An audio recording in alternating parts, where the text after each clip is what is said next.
Chhagan भुजबळांनी video कॉलवर नाशिकच्या शेतकऱ्यांसोबत संवाद साधलाय। मंत्रिमंडळ बैठकीत याबाबत प्रश्न उपस्थित करणार असल्याचंही त्यांनी आश्वासन दिले। जिल्हाधिकाऱ्यांसह संबंधित अधिकाऱ्यांना नुकसानीचे त्वरित पंचनामे करण्याचे आदेश दिल्याचंही भुजबळांनी म्हटलं।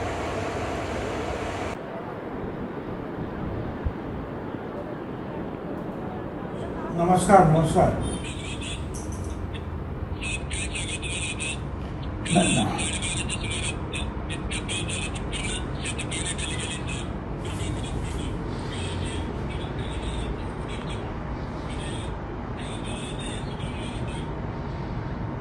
असं आहे की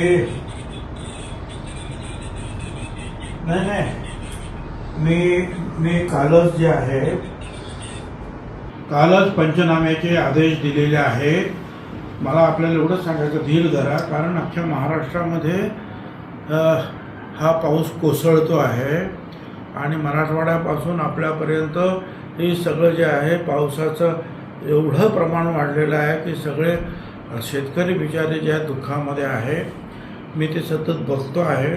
आजसुद्धा मंत्रिमंडळामध्ये आता मी बैठकीलाच जातो आहे मंत्रिमंडळामध्ये, त्यावेळेला हे सगळं जे आहे आपलं सगळे हे जे प्रश्न आहेत ते मी मांडणार आहेत आणि त्वरित काय मदत देता येईल हे सुद्धा मी तिथे चर्चा करणार आहे।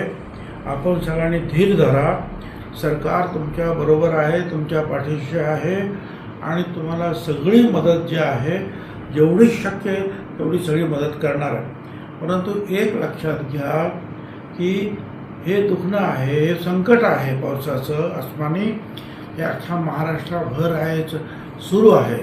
ते काय फक्त आपल्या एवढ्यातच आहे अशातला भाग नाही। तर ह्या सगळ्यांचाच आपण विचार करणार आहोत आणि मजबूतीनं जे आहे शेतकऱ्यांच्या मागं आपण सरकार उभं राहणार आहे। त्यामुळे आता isakal.com आहे देशातील नंबर 1 ची मराठी न्यूज वेबसाईट। प्रत्येक अपडेटसाठी isakal.com ला नक्की भेट द्या।